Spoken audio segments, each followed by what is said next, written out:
Praise the lord. ప్రియమైన దేవుని బిడ్డలారా, దేవుని పేరిట ప్రతి ఒక్కరికి శుభములు, వందనములు. మన ప్రభు అయిన యేసుక్రీస్తు వారు ఈ సమయంలో మనతో ఇలా పలుకుచున్నారు. కోపపడుడి కానీ పాపము చేయకుము. అవునండి, ప్రభువు మనల్ని ఇలా హెచ్చరిస్తున్నాడు. కోపపడుడి, పాపము చేయకు అంటున్నాడు. మరి నువ్వు ఏ రీతిగా కోపడుతున్నావో కూడా దేవుడు గమనిస్తున్నాడండి. మరి నీ కోపంలో న్యాయం ఉంటే అది పాపానికి సంబంధించింది కాదనేసి దేవుడే స్వయంగా ఈ యొక్క వాక్యం ద్వారా పలుకుచున్నాడు. అవునండి, ఈ యొక్క వాక్యం ద్వారా దేవుడు ఏం తెలియజేస్తున్నాడంటే,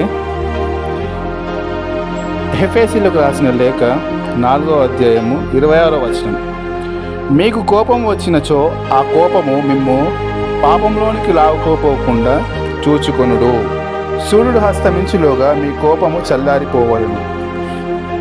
చూసారా ప్రియ దేవుని బిడ్డలారా, సూర్యుడు హస్తమించులోగా మనకు వచ్చిన కోపాన్ని చల్లార్చుకోవాలంటండి. అలా అని చల్లార్చుకోకపోతే ఆ యొక్క కోపం పాపముగా మారే అవకాశం ఉందని దేవుడి యొక్క లేఖనం ఇక్కడ మనకు సెలవిస్తుంది. ప్రియ దేవుని బిడ్డలారా, అవునండి, మరి ఆ యొక్క కోపం ఏ రీతిగా ఉండాలంటే న్యాయకరమైన కోపం. యేసుక్రీస్తు వారు కూడా కోప్పడ్డారండి. యేసుక్రీస్తు వారు ఏ రీతిగా కోప్పడ్డారో మనం యోహాను సువార్త 2వ అధ్యాయం 4వ వచనంలో చూసుకున్నట్లయితే, దేవాలయములో ఎడ్లను, గొర్రెలను, పావురములను అమ్మువారిని డబ్బులు మార్చువారిని ఆయన చూచెను. ఆయన తాళ్లతో కొరడాను పేని గొర్రెలను, ఎడ్లను అన్నిటినీ ఆలయము వెలుపలికి తోలెను. డబ్బులు మార్చువారిని నాణ్యములను చింపివేసి బల్లలను పడదోసెను. చూసారా ప్రియ దేవుని బిడ్డలారా, యేసుక్రీస్తు వారి యొక్క కోపంలో ఎంత న్యాయం ఉందో. తండ్రి యొక్క ఆలయాన్ని వ్యాపార గృహముగా మార్చినందుకు యేసుక్రీస్తు వారికి వచ్చిన కోపం న్యాయకరమైన కోపం అండి. ఈ రోజున మనం చూసుకుంటే మరి మన కోపం ఏ రీతిగా ఉంది? మనకు వచ్చే కోపం న్యాయకరమైనదా, అన్యాయకరమైనదా? మరి అన్యాయకరమైన కోపాన్ని కూడా మనం ఒకసారి యొక్క బైబిల్ గ్రంథంలో పరిశీలిస్తే మనకు కయీను కనిపిస్తున్నాడండి. ఆదికాండం 4వ అధ్యాయంలో మనకు కయీను ఉన్నారండి. కయీను యొక్క కోపం ఆబేలుని హతమార్చే కోపం అండి. చూడండి ఎంత క్రూరమైన కోపము.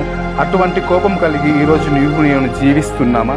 ఒక్కసారి పరిశీలించుకుంటే మనం దేవుని యొక్క సన్నిధిలో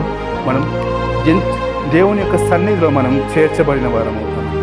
ఒక్కసారి నీ కోపాన్ని నీవు గమనించండి. నీ యొక్క కోపం యేసుక్రీస్తుని వలె న్యాయంగా ఉందా, కయీను వలె అన్యాయంగా ఉందా? ఒకవేళ కయీను వలె అన్యాయమైన కోపం నీకు వస్తున్నట్లయితే ఈ సమయంలో నేను దేవుని అడిగి వేడు, ప్రాధాయపడు, ఆయన యొక్క సన్నిధి చేరు, ఆయన యొక్క పాదాలను తాకి, దేవా నా యొక్క కోపాన్ని అణిచివేయు. నాకు వచ్చే కోపము న్యాయకరమైన కోపం కాదు ప్రభువా. అయ్యా, నీ వలె నాకు న్యాయకరమైన కోపం వచ్చినట్లు నన్ను తీర్చిదిద్దాను. నేను న్యాయం కోసం పోరాడే నీ యొక్క బిడ్డ వలె యొక్క భూలోకంలో ఉన్నట్లు నన్ను బలపరచండి. అయ్యా, నన్ను కయీను వలె నన్ను శపించి దేశదిమ్మరిలా తిరుగునట్లు నన్ను చేయకండి ప్రభువా. అయ్యా, ఈ సమయమందు నేను మీకు మొరపెట్టుకున్నప్పుడు మీరు నా యొక్క మొరను ఆలకించి ఉన్న గొప్ప దేవుడవయ్యా.